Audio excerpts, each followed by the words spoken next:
오늘 하나님이 우리에게 주신 말씀을 보도록 하겠습니다. 하나님이 우리에게 주시는 말씀은 호세아 2장 14절에서 3장 5절 말씀입니다. 호세아 2장 14절에서 3장 5절 말씀입니다. 다 찾으셨다면 제가 한 절, 여러분이 한 절, 마지막 3장 5절은 다 같이 읽도록 하겠습니다.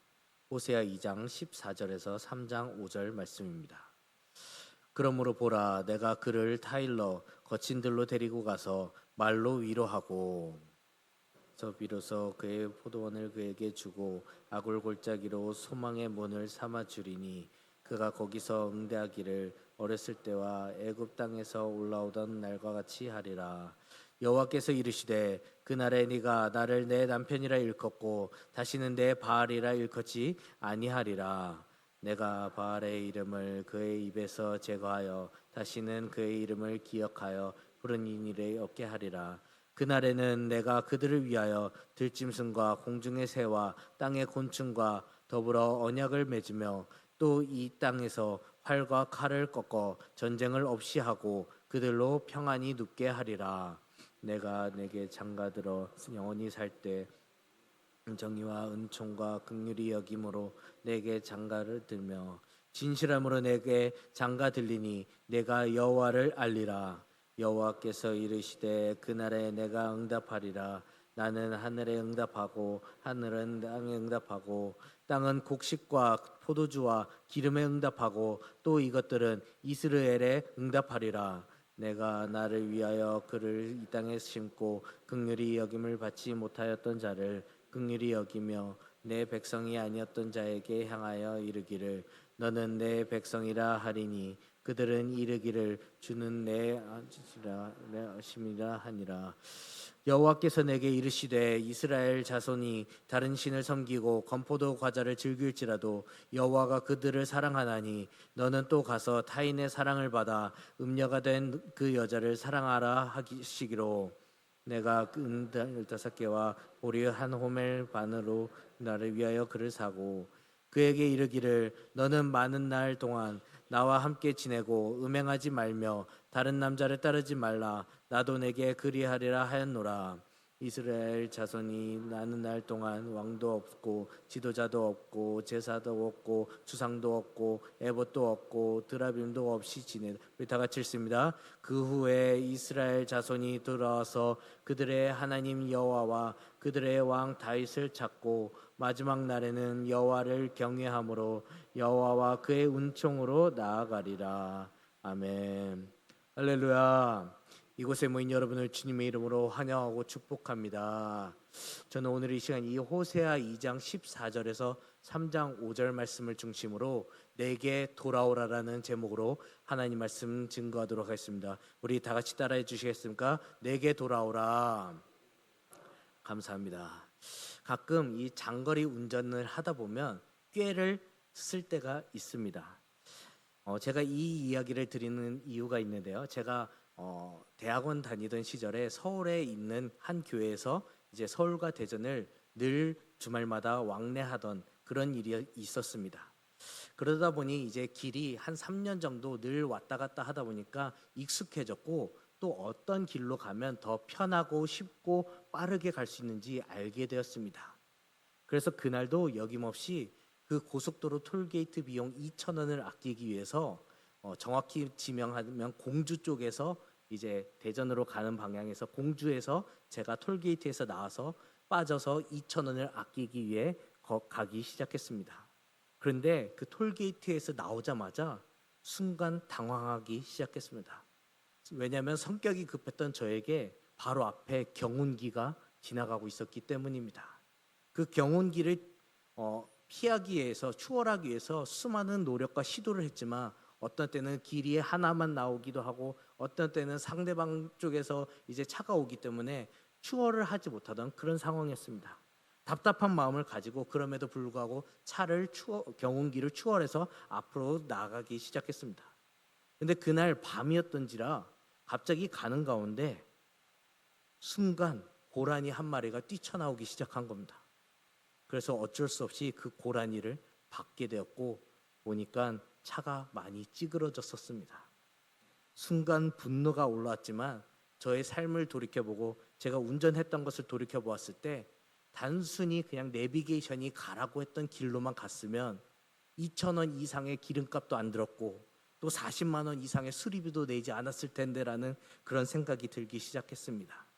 더 중요한 것은 제가 이제 내비게이션이 가라는 대로 가지 않고 제가 원하는 대로 쉽고 빠르고 편한 길로 가다 보니까 내비게이션이 계속해서 경로를 이탈했습니다. 경로를 재탐색합니다. 우회전하십시오. 유턴하세요. 이 이야기가 반복되다가 끝까지 안 들으니까 결국 얘도 실망을 했는지 경로를 더 이상 탐색하지 않게 되었습니다. 결국 저는 2,000원 아끼려다가 수없이 돌고 돌아서 결국 마침내 40만 원 이상의 비용을 내면서 이제 대전에 있는 학교에 도착하기 시작했습니다. 그때 제가 깨달은 것이 있습니다. 우리도 신앙생활을 하다 보면 경로를 이탈할 때가 굉장히 많습니다. 기쁨으로 섬겼던 일들이 어느 날 기쁨이 사라지기도 합니다. 감사함으로 여겼던 것이 감사하지 않게 되던 일도 생깁니다. 또 주님을 향해 뜨겁게 사랑했던 그 열정도 어느 날 갑자기 사라져서 의미 없는 형식적인 예배를 드리는 경로를 이탈하던 그런 안타까운 때가 있기도 합니다. 그런데 결국 이러한 모습을 통해서 하나님이 하시고자 하시는 메시지는 바로 돌아오라라는 그 메시지입니다. 너가 기쁨을 잃었으면 다시 내게 돌아와라. 너가 감사함을 잊었으면 다시 내게 돌아와라. 너가 나를 향한 뜨거운 사랑과 열정이 없으면 다시 내게 돌아와라. 돌아옴을 통해서 회복하고 온전히 내가 인도하는 길로 갈 때 너는 무사히 도착할 수 있다라는 그 메시지를 하나님께서는 계속해서 하신다는 것입니다. 우리는 이 돌아오라를 성경에서는 또 회개라고 불리기도 합니다. 종교개혁자인 이 장 칼뱅은 회개는 우리가 하나님께 돌아서는 것이라고 이야기하면서 세 가지로 나뉘어서 이야기합니다. 첫 번째는 뭐냐면 하나님께로 삶의 방향을 바꾸는 것입니다. 또 두 번째는 하나님을 두렵고 떨리는 마음으로 경외하는 것입니다. 또 마지막 세 번째로는 육신의 정욕을 죽이고 영을 살리는 것을 이야기하고 있습니다. 이것이 바로 장 칼뱅이 말하는 회개라는 것이죠. 우리는 연약하기 때문에 늘 실수할 수 있습니다. 범죄할 수도 있습니다. 잘못된 길로 갈 수도 있습니다. 또 세상과 타협해서 살 수도 있습니다. 거짓을 할 수도 있습니다. 그러나 중요한 것은 얼마나 빨리 깨닫고 돌아오느냐가 중요하다는 것입니다. 오늘 본문 말씀에서도 이와 같이 하나님께서는 이스라엘 백성들을 향하여서 자신에게 돌아오기를 원하시는 메시지를 담고 있습니다. 이 오늘 본문 말씀 호세아서 2장 후반절에서 3장 전반절에는 우상 숭배로 타락한 이스라엘을 구원하시는 하나님의 구원의 사역에 대해서 제시하고 있습니다. 그 방법으로는 그 구원의 방법, 치유, 회복, 솔루션을 제공하게 됩니다. 이스라엘 백성들이 왜 하나님 앞에 이런 이야기를 듣게 되었을까요? 그것은 바로 그들은 행음으로 타락하였으나 하나님께서는 거친 광야를 통해서 다시 한번 하나님의 사랑을 기억하게 하시기 위해서 이렇게 행하셨다는 것입니다. 그 결과 하나님께서는 관계 회복을 통해서 잃어버린 축복과 평화도 회복될 것을 오늘 본문 말씀을 통해서 보여주고 있다는 것입니다. 더 나아가 신학적인 관점으로 볼까요? 호세아서는 수천 년 전에 기록된 그 북이스라엘의 구원에 대한 예언을 보여주면서 현 세대를 살아가는 우리들에게 시대와 공간을 뛰어넘어 무너진 인생들, 깨어진 가정, 또 타락한 교회가 다시 한번 회복될 수 있는 길을 동일하게 제시하고 있다는 것입니다. 그렇다면 오늘 본문 말씀의 그 주제처럼 하나님을 떠난 이들에게 하나님께서 어떠한 방법으로 그 구원의 길로 인도하시는 것일까요? 첫째로 하나님만 의지할 수밖에 없음을 알게 하신다는 것입니다. 우리 띄워주시겠습니까? 하나님만 의지할 수밖에 없게 만드십니다. 네, 감사합니다. 우리 본문 말씀 14절 한번 읽어보겠습니다. 14절 있습니다. 시작. 그러므로 말로 위로하고, 아멘. 여기서 우리가 유심히 보아야 될 것은 거친 들입니다. 거친 들이란 광야를 의미하는데요. 하나님께서는 일부러 이스라엘 백성들을 광야의 길로 데리고 가셨다는 거예요. 그런데 왜 하나님께서는 거친 들인 그 광야의 길로 인도하셨을까요?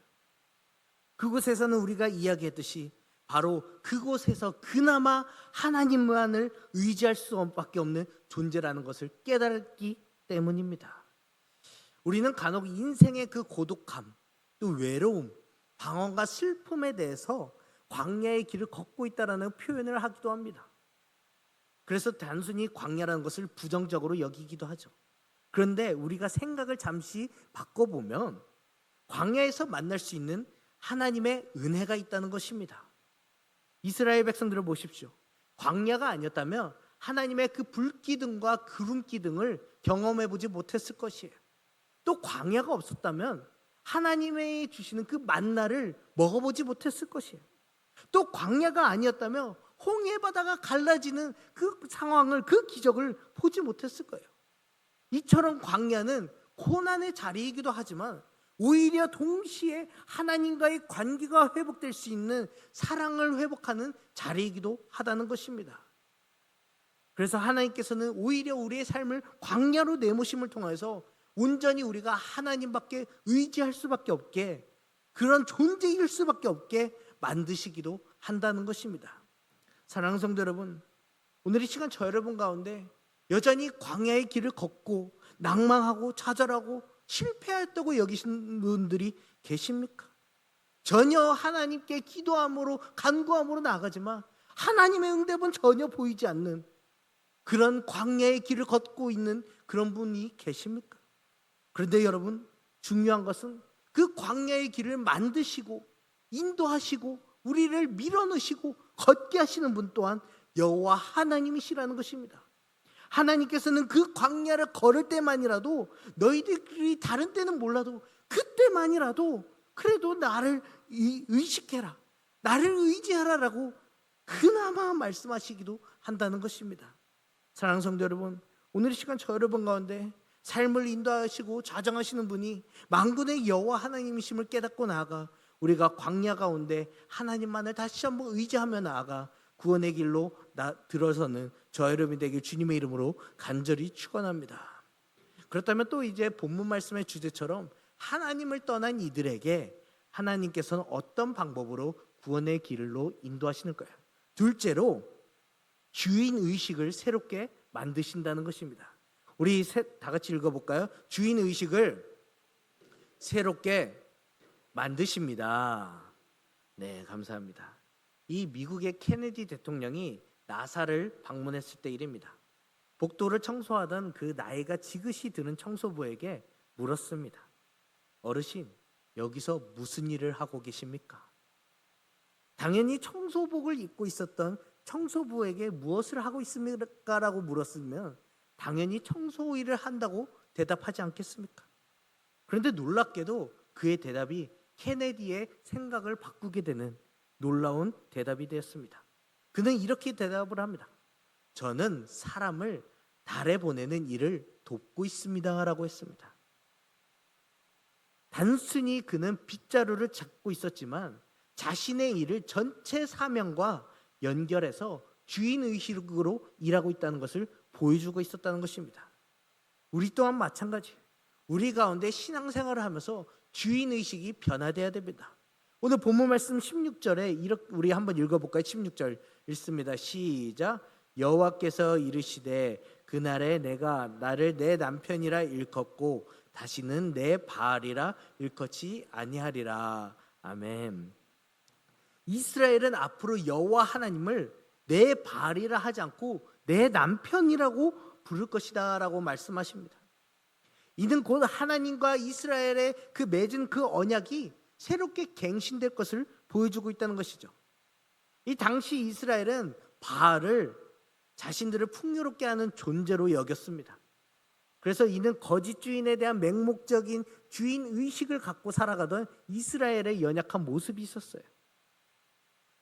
하지만 하나님께서는 이제 바알이 아닌 내 남편으로 삼아서 세워주겠다고 말씀하시면서 이스라엘의 참된 주인이 누구인지 하나님, 나 자신임을 알게 하시는 올바른 주인 의식을 하시기 시작했다는 것입니다. 이는 곧 바알 숭배라는 우상적인 주인 의식에서 벗어나서 하나님만을 진정한 주인으로 섬기게 되는 영적인 정체성의 변화를 보여주고 있다는 것입니다. 이것을 우리의 삶에 적용해 보면 어떨까요? 이스라엘이 바알을 주인이라고 착각했던 것처럼 오늘날 우리도 돈, 명예, 성공, 쾌락, 그것을 주인으로 섬기며 그것이 우리를 풍요롭게 한다고 믿고 있습니다. 하지만 내 삶에서 하나님보다 더 의지하는 것이 무엇인지 돌이켜보아야 한다는 것입니다. 더 나아가 하나님께서는 내 남편이라 부르리라 라고 하신 것처럼 신앙은 단순히 종과 주인의 관계가 아니라 사랑의 언약 관계라는 것을 깨달아야 합니다. 그래서 하나님을 그냥 두려워서 섬기는 것이 아니라 남편을 사랑하듯이 친밀하게 주인에게 그렇게 대해야 한다는 것입니다. 교회와 가정 또한 마찬가지예요.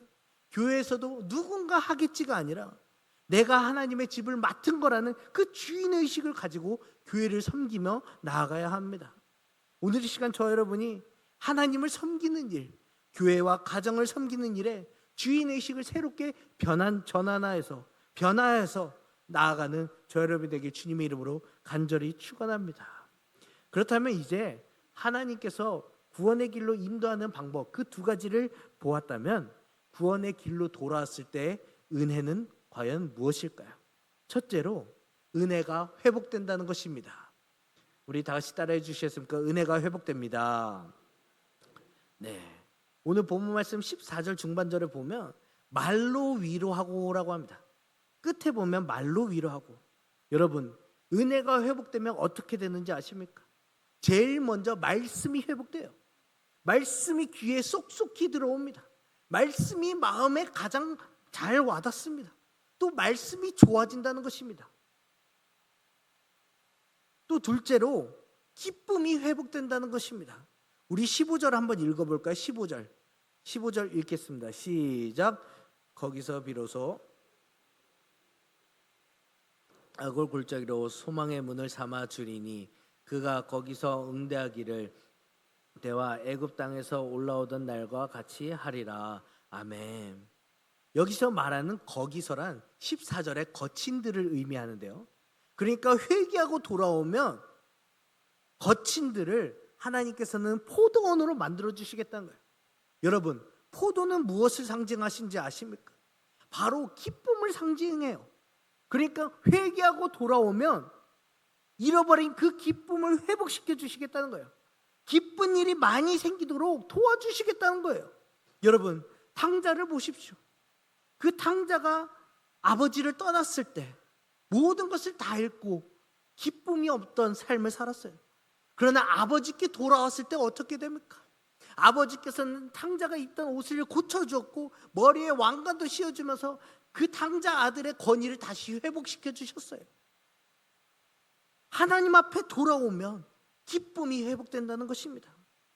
셋째로 또 무엇이 회복됩니까? 소망이 회복된다는 것입니다. 15절 우리 다시 한번 읽도록 하겠습니다. 시작. 거기서 비로소 그의 포도원을 그에게 주고 악을 골짜기로 소망의 문을 삼아 주리니 그가 거기서 응대하기를 어렸을 때와 애굽 땅에서 올라오던 날과 같이 하리라. 아멘. 여러분, 악을 골짜기는 어디입니까? 고통과 좌절의 장소예요.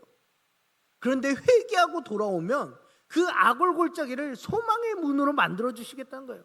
그러니까 절망을 희망으로, 고통을 형통으로 만들어 주시겠다는 것입니다.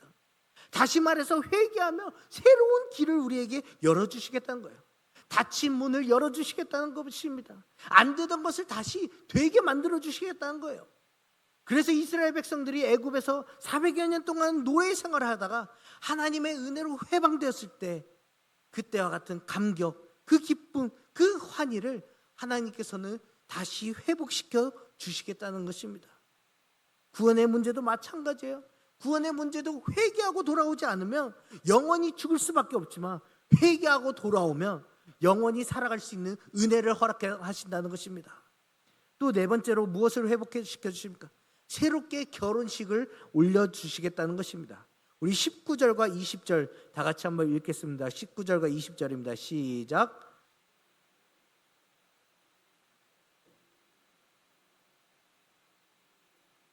내게 장가들며 진실함으로 내게 장가들리니 내가 여호와를 알리라. 아멘. 하나님께서는 장가들리라라고 말씀하셔요. 장가들리라는 말을 3번씩이나 강조하고 계시죠. 이 말씀 매우 중요해요. 이스라엘 백성들이 우상 숭배하는 죄와 기타 죄를 다 버리고 회개하고 돌아오면 다시 결혼식을 올려주시겠다는 거예요. 그러면 신랑은 누구이고 신부는 누구입니까? 16절에 이렇게 이야기를 하죠. 여호와께서 이르시되 그날에 내가 나를 내 남편이라 일컫고 다시는 내 발이라 일컫지 아니하리라. 신랑은 하나님이시고 신부는 이스라엘 백성이 된다는 것이죠. 그러니까 신랑은 예수 그리스도이시고 신부는 그의 교회인 그리스도인들이라는 뜻을 갖고 있어요. 여러분, 결혼의 진정한 의미가 무엇입니까? 그것은 바로 연합이에요. 결혼이란 마음도 연합하고 몸도 연합하고 삶도 연합하고 물질도 연합하는 것, 이것이 결혼의 신비라는 것입니다. 여러분 생각해 보십시오. 결혼할 때 얼마나 행복했습니까? 얼마나 기뻤습니까? 그 전날 잠이 안 올 만큼 행복하다는 거예요. 하나님 앞에 돌아오면 하나님께서는 그 결혼식 때 있었던 그런 기쁨과 감격을 모두 다 회복시켜 주시는 은혜를 허락하신다는 것입니다. 사랑하는 성도 여러분, 오늘 이 시간 그 결혼식의 은혜를 회복하길 원하십니까? 그렇다면 다시 한번 주님 앞에 돌아가야 한다는 것입니다. 오늘 이 시간 저 여러분이 다시 한번 주님 앞에 돌아가 그 새로운 결혼식을 회복하며 나가는 저 여러분이 되길 주님의 이름으로 간절히 축원합니다. 그렇다면 또 하나님 앞에 돌아왔을 때 주시는 은혜가 무엇일까요? 다섯째로 평안한 삶을 허락해 주신다는 거예요. 우리 18절 한번 읽어볼까요? 18절 읽습니다. 시작. 그날에는 내가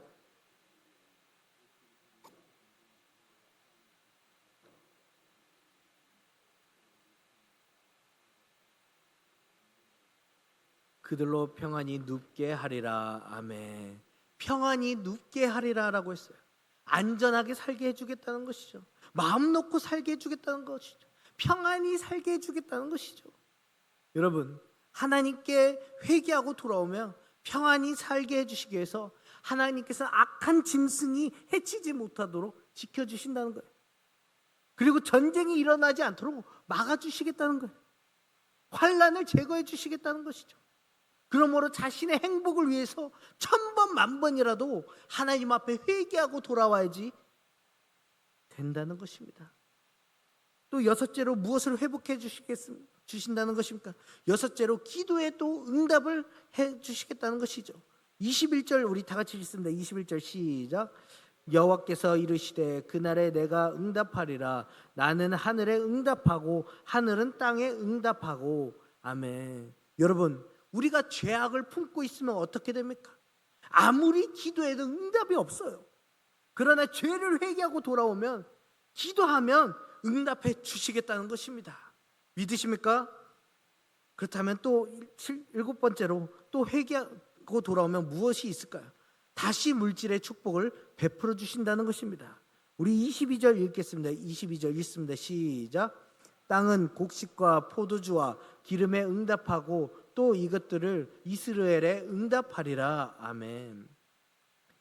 우리가 읽진 않았지만 12절에 타락한 이스라엘을 향해서 포도원과 무화과 나무 밭을 열매가 없게 할 것이고 또 잡초만 무성하겠다고 말씀하셨는데 9절을 보면 또 그것을 다 빼앗아 버리겠다고 하십니다. 그런데 회개하고 돌아오면 하나님께서 다시 하늘에서 비가 내리게 하시고 땅에서 나무가 자라게 하시고 또 열매를 맺게 하신다는 거예요. 사랑하는 성도 여러분, 하나님 앞에 돌아온 인생은 복된 인생인 줄 믿습니다. 영적으로도 복되고요, 육적으로도 복됩니다. 그런 복된 인생을 살기를 원하십니까? 그렇다면 여호와 하나님 앞에 돌아오시길 바랍니다. 여호와 하나님 앞에 돌아온 인생은 복되고 복된 인생인 줄 믿습니다. 오늘 이 시간 저 여러분 가운데 그런 은혜를 누리며 살아갈 수 있는 저와 여러분이 되길 주님의 이름으로 간절히 축원합니다. 마지막 한 예화를 여러분에게 전해드리고 말씀을 맺으려고 합니다. 일제시대 때 유명한 부흥사이자 신유의 기적을 행하였던 한 목사님이 계십니다. 이 목사님은 황해도에서 굉장히 큰 부잣집의 아들로 태어났어요. 그리고 너무나 똑똑해서 오죽하면 6살 때 신동이라고 불렸던 목사님이었어요. 그런데 과거 시험을 보기 좋게 떨어졌습니다. 아버지가 충격을 받은 거예요. 늘 동네 사람들이 얘는 공부도 잘하고 영리하고 똑똑해서 과거 시험에는 장원급제 할 거야, 늘 이러고 했는데 보기 좋게 떨어지고 말았어요. 그러니까 기대했던 아버지는 얼마나 큰 충격을 먹었겠습니까? 그 충격으로 안타깝게도 아버지가 돌아가셨어요.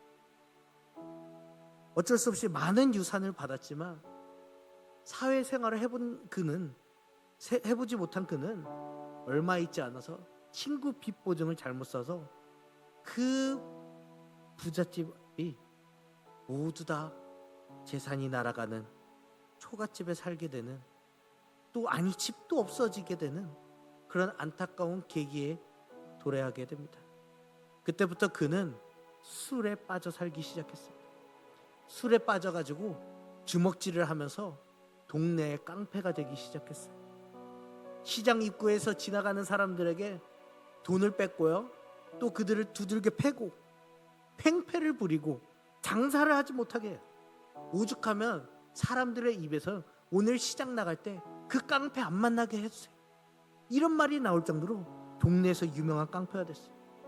그러던 어느 날 장터에서 또 여느 날과 같이 사람 때리고 또 술 먹고 살아가다가 서양에서 오는 선교사가 주는 전도지를 받게 됩니다. 그리고 집에 와서 아무 생각 없이 그 전도지를 펴봤는데 베드로전서 1장 24절에서 25절에 그 말씀이 써져 있는 것을 보게 됩니다. 모든 육체는 풀과 같고 그 모든 영광은 풀의 꽃과 같으니 풀은 마르고 꽃은 떨어지되 오직 주의 말씀은 세세토록 있도다. 그 말씀을 그가 읽더니 갑자기 마음이 뭉클해지는 거예요. 내 인생도 어떻게 보면 저렇게 풀과 꽃처럼 시간이 지나면 떨어지겠구나, 그런 마음이 계속 들고 또 생각이 드는 거예요. 그런데 갑자기 친구가 달려와서 그 깡패에게 이야기합니다. 지금 어떤 서양에서 온 선교사가 무슨 부흥회 같은 걸 하는데 한번 같이 가보자. 보통 때 같았으면 주먹 쓰기 좋아했던 그 사람이라 안 따라갔을 텐데 이상하게 그날 가고 싶은 마음이 드는 거예요. 마음에 뭔가 찔림이 있는 거예요. 그래서 부흥회에 참석하기 시작합니다. 그리고 그곳에서 예수님을 믿기로 결심을 합니다. 그리고 그 다음 날부터 이제 교회를 좀 다니기 시작했는데 여전히 옛 습관이 버려지지 못하는 거예요. 또 술 먹고 와서 사람들 때리고 횡패 부리고, 술 먹고 정신을 깼는데 또 술집인 거예요. 또 정신을 깨보니까 또 술집에 와 있고, 이런 생활이 계속 나날이 되다 보니까 자기 마음 가운데 학을 떼는 거예요. 질리는 거예요. 그래서 그 자리에서 바로 자리를 벅차고 산에 올라가서 기도하기 시작했습니다. 기도하면서 하나님, 내가 이제 하나님 믿는 사람으로 살겠습니다, 그렇게 소리를 지르면서 기도하기 시작했어요.